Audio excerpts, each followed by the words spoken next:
I had big dreams. A lot of us have big dreams, big goals. And when you have goals that are maybe outside your reach, you have to know that getting to that goal, you're gonna have a lot of bad days, a lot of setbacks. What's motivating you is the stories I'm telling you about what I did in my life. Once I stop living that, I'm no more. I'm trying to build people up. I'm trying to armor their mind. I'm trying to get them the belief. Because this world we live in is tough. It will beat you down. The world and the life that we live in is the ultimate competitor. It will try to take you out. It will find your weakness and it will just hammer you. If I can help you build belief, build confidence to the point where nothing can hurt you because you know exactly who you are. Because a lot of us don't believe that we can achieve the impossible. And along my journey, I started realizing, man, like I discovered something that some people have, but they don't even know. All of us have it. But along this way, I wasn't, like I said, I wasn't a theorist. I became a practitioner. And I was like, my God, I'm busting down so many barriers of, like, I have a learning disability. Okay, but I'm catching up with everybody. I figured that out. I figured out all these negative things in my life that were keeping me in this hole. I'm like, I gotta tell people, man, that hang on a second, man. You can achieve the absolute impossible. You don't need great parents. You don't need like a private school. You don't need to have this humongous GPA and all this other shit. What you need is the one thing I talk about in my book, which is straight up brutal work ethic.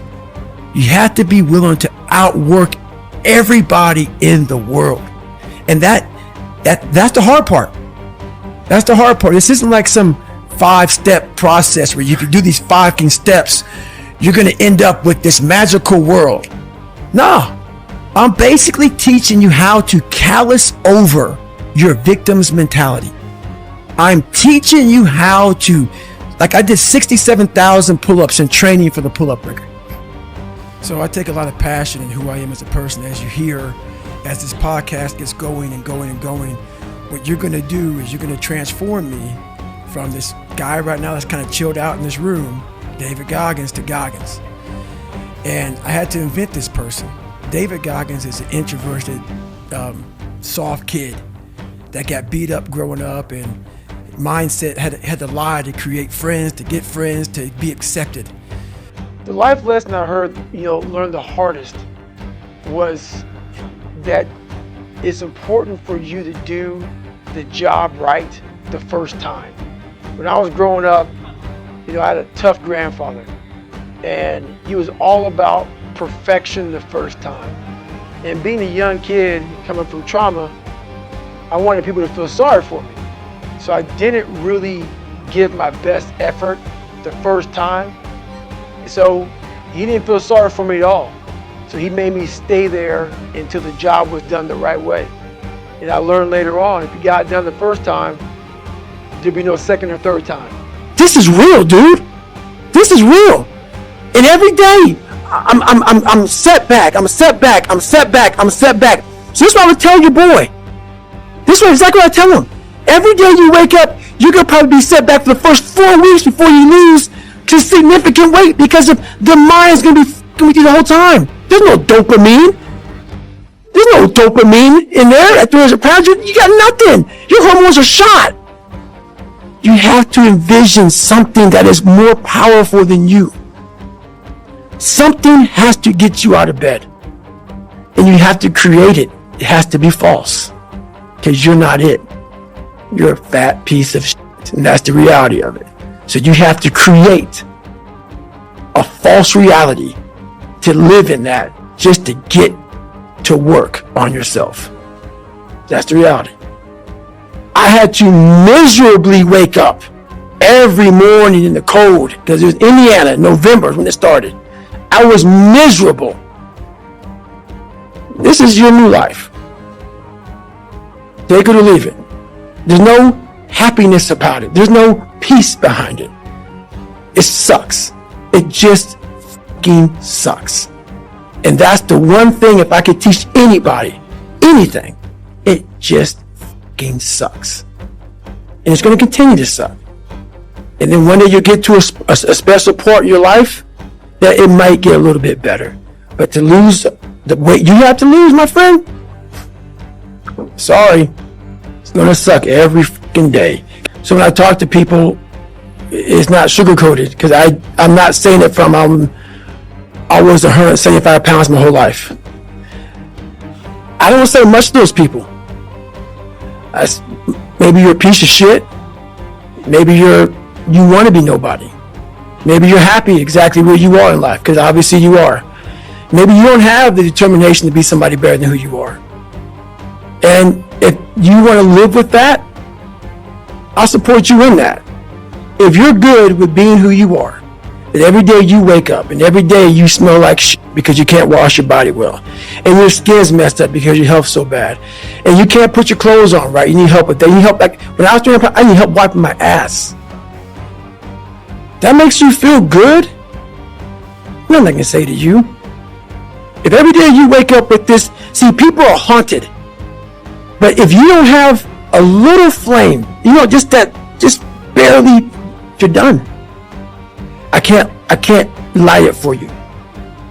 And that's the harsh reality of this life that I want to get across so fucking bad. You can watch me, you can watch you can watch fucking Rogan and Cameron Hayes, all these motherfuckers. You can go to Tony Robbins's fucking bullshit. Do all this. Do all this. If you could keep going back and keep spending money and spending money and spending money with no results, you can wonder, wow, maybe let me go try out David Goggins. He ain't gonna fucking help you. You have to explore, examine the insides of yourself. And what do you really want out of life? Your friend and a lot of people out here just don't fucking want it. So guess what? Have fun with your life. Go from 3 to 350 to 400 to 450 to 500 because you don't want it. I passed all the evolutions, but inside I was suffering. Each night I'd fixate on the next day's task and become so terrified I couldn't sleep. And soon my fear morphed into resentment toward my classmates who, in my mind, had it easy, which dredged up my past.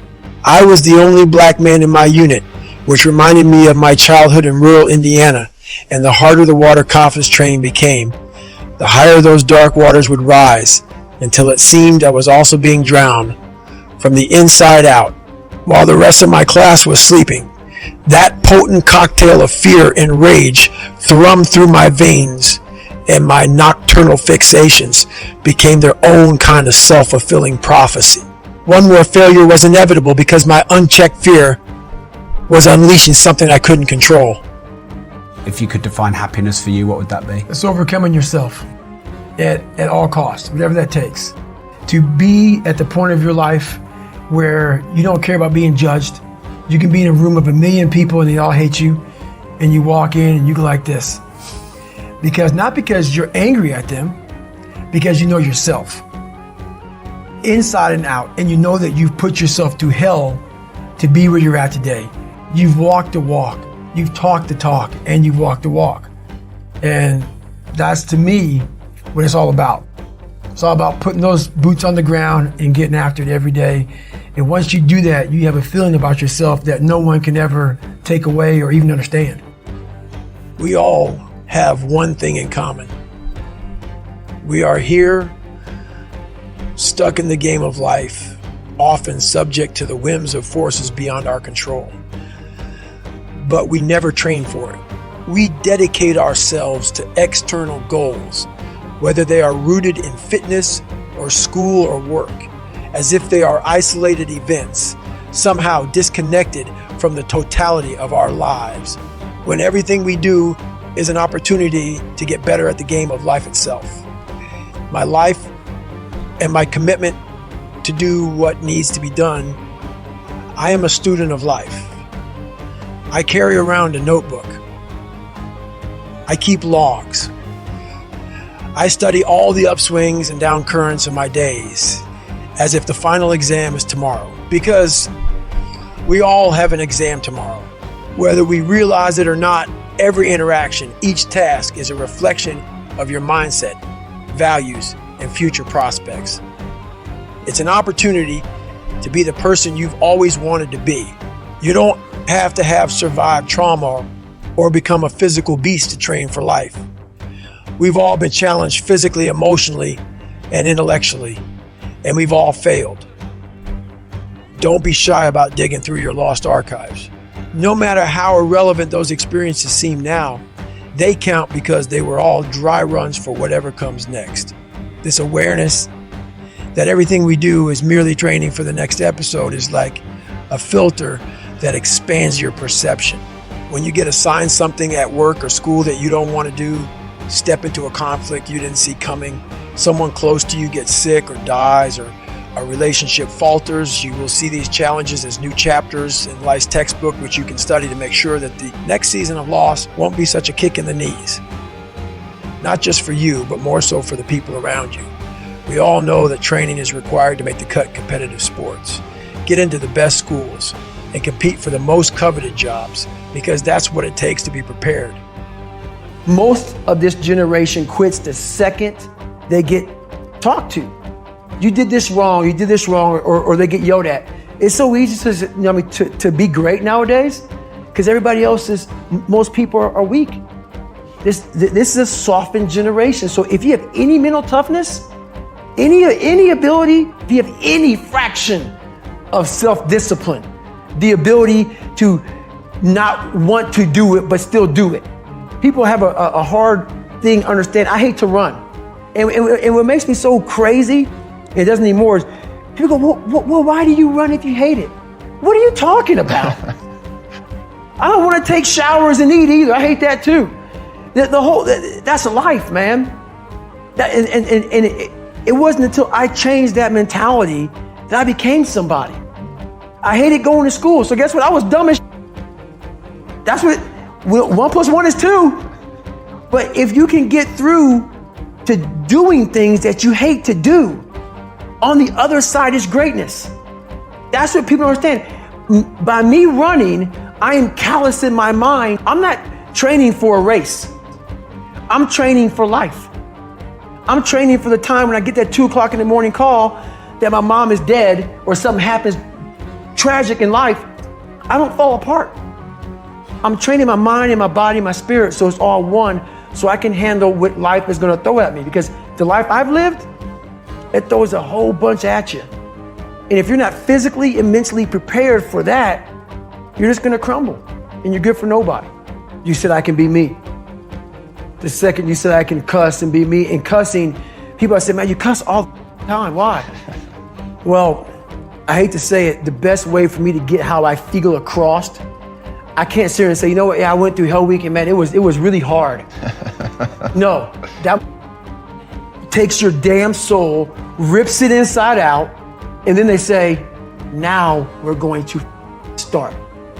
It allows me to express where I was at a point of my life. If I don't give you all of me, why the hell am I here? Why? How will you learn from me? People take so much offense to me. You will never learn from people if we always tap dance around the truth. We tap dance around the truth by finding the right words so I don't hurt you because you have thin skin. No, tighten up, people. The only thing more infectious than a good attitude is a bad one. The more you dwell on the negative, the weaker you feel, and that weakness infects those around you.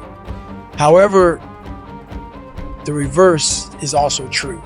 I knew that if I could control my attitude and redirect my attention, I'd gain control of the entire situation. I was disappointed, but I wasn't surprised that my knee gave out. Now, it was on me to learn what I could from the setback, adapt, and move forward. It's an unwritten natural law of the universe that you will be tested. You will get smacked in the f***ing face. A hurricane will land on your head. It's inevitable for all of us. Yet, we are not formally taught how to handle unexpected adversity. We have sex education, fire drills, active shooter drills, and curriculum on the dangers of alcohol and drugs. But there is no rug just got pulled out under. You class. Nobody teaches how to think, act, and move when disappointment, bad news, malfunction, and disaster inevitably strike. All the advice floods in only after we are already lying dazed on the canvas. which means it's up to you to cultivate your own strategy and have the discipline to practice it. Mine is simple. No matter what life serves me, I say, Roger that. Most people think Roger that simply means order received. However, in the military, some people infuse Roger with a bit more intention and define it as received. Order given, expect results. When used that way, it is so much more than an acknowledgement. It's an accelerant. It bypasses the over-analytical brain and stimulates action because in some situations, thinking is the enemy. I'm not suggesting that you should follow every order like a robot. After you've been knocked down, it's important to take some time to understand what happened and strategize your way forward. But you also must act. If you stay stalled out, sifting through the wreckage, you may find that you've been swallowed by it. We all love comeback stories because they teach us that setbacks have the power to propel us forward to our greatest successes. But your fate depends on your approach. After an injury or failure, your mind wants to either spin out into overthinking or fall back into numbness and complacency. And it takes practice to short circuit that process.